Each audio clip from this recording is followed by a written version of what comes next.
Our 2014 show is well represented by female artists as well as sculptures depicting the female form. One of the most iconic images that we're showing is Aristide Maillol's La Rivière. The woman is shown rolling forwards like she's the river, and therefore it seems most appropriate that she's sitting on the Cascade Fountain. The sculpture is full of instability and movement. The truncation of that sculpture is quite dynamic, and in fact it owes a lot more to Mannerist sculpture than it does to the classical sculpture that you would typically associate with Maillol.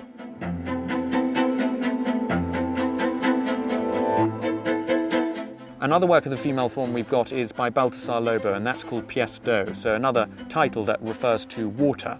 This sculpture really shows an economy of form. Everything is pared down to its essential elements, which gives it a great beauty, a great feminine touch.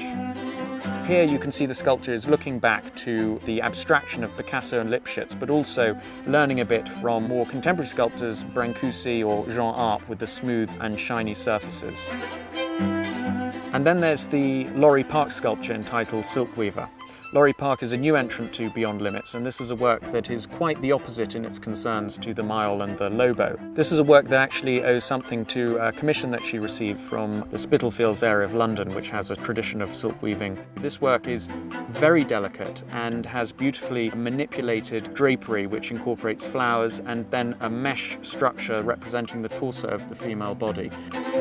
One of the most famous female sculptors that we're presenting at Beyond Limits this year is the French sculptor Germaine Reine. She is someone who had won countless prizes in the post-war period and is very famous in the 1950s, 1960s for her very challenging sculptures, and quite appropriately, since they had just come out of the experience of the Second World War, and much like Chadwick and Giacometti, these works reflected that sort of existentialist angst of the post-war period. Here you see something which is essentially figurative, but which seems to be a devolution. It's a regression of the human form. Other works by female artists include Wingblade by Ilis O'Connell, a piece called Crispina Senior by Beverly Pepper. And there's an installation piece within the house by Michal Rovner.